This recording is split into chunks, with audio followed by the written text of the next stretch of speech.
আমাদের পুরো যৌবন, পুরো শিক্ষাকাল আমরা শেখ হাসিনার আমলে পার করছি। এটার একটা বড় ট্রমা কিন্তু এখনো কাজ করে। এবং সেই সময়টা ছিল যে সময়টা তারুণ্যের যৌবনের উচ্ছ্বাস থাকে এবং স্বপ্ন দেখার সময় থাকে, সেই সময়টা আসলে প্রতিনিয়ত একটা ঝুঁকির মধ্যে কাটাতে হয়েছে, রাজনীতি করতে হয়েছে ঝুঁকির মধ্যে, যে আসলে নিজের জীবনটা নিয়ে শেষ পর্যন্ত টিকে থাকা সম্ভব হবে কি না।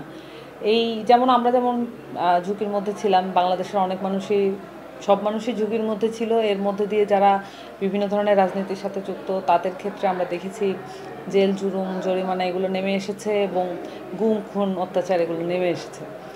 এর এই ২৪-এর গণঅভ্যুত্থান তো অনেক মানুষের ত্যাগের বিনিময়ে এসছে, এবং অনেক মানুষ যেমন অভ্যুত্থানের মধ্য দিয়ে তার গণতান্ত্রিক চাহিদা সেটা সে অর্জন করে নিয়েছে। একইভাবে এইবারে যে শেখ হাসিনার যে রায় এবং কামালের যে রায়, এই রায়টা তার অর্জন করে নেওয়া। বাংলাদেশে আপামর জনসাধারণ এটাকে সাধুবাদ জানায়, এবং গণঅভ্যুত্থানের পরে তার এটা একটা বিশাল অর্জন হিসেবে বাংলাদেশের মানুষ মনে করছে। বাংলাদেশের ছাত্র জনতা, তরুণ, কৃষক এবং শ্রমিক যারাই আছেন, যারা গণঅভ্যুত্থানকে চোখে দেখেছেন এবং গত ১৫ বছরের আমল নিজেদের শরীরের উপর দিয়ে তাদের গেছে এক রকমের।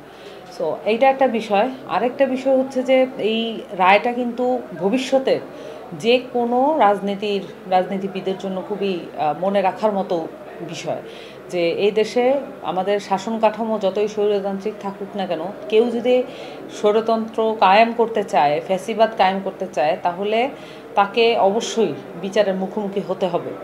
এবং এটা পরবর্তীতে যারা এখানে রাজনীতি করতে আসছেন, সংসদ সদস্য হবেন, সরকার গঠন করবেন এবং দেশের মানুষের জন্য ভালো কিছু করার ম্যান্ডেট নিয়ে আসবেন, কিন্তু হয়তো খারাপ কিছু করবেন, তাদের জন্য একটা বড় শিক্ষা এই রায়। একই সাথে আমরা দেখতে পেলাম যে শেখ হাসিনা ৫ আগস্ট যখন পলায়ন করে, সেই পলায়নের পিছনে কারা দায়ী এটা কিন্তু আমরা এখনো বের করতে পারি নাই। এবং শেখ হাসিনার দরকার ছিল বাংলাদেশে তার যে জবাবদিহিতা, তার যে শাস্তি, তার যে রায়, এটা বাংলাদেশে বসে সে গ্রহণ করবে। কিন্তু আমরা কাদের কারণে আমরা তাকে পলায়ন করতে দেখলাম এবং এটার পিছনে কারা কারা দায়ী, এই জিনিসটা এখনো বের হয়নি।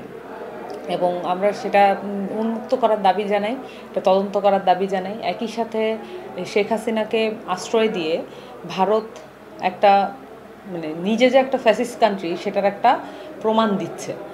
একটা কনভিক্টেড ফেলনকে কোনোভাবেই একটা দেশ, একটা গণতান্ত্রিক দেশ আশ্রয় দিতে পারে না।